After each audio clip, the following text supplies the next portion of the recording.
أعوذ بالله من الشيطان الرجيم.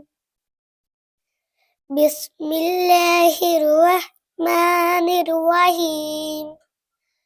آج ہم آپ کو قبر کے عذاب، جہنم کے عذاب اور دجال کے فتنے سے نجات کی دعا اور اس کا ترجمہ بتائیں گے۔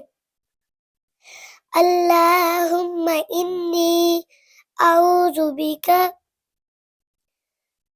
من عذاب القبر واعوذ بک من عذاب جہنم واعوذ بک من فتنۃ المسیح الدجال۔ اے اللہ، میں پناہ مانگتا ہوں قبر کے عذاب سے، جہنم کے عذاب سے اور دجال کے فتنے سے۔ صدق اللہ العظیم۔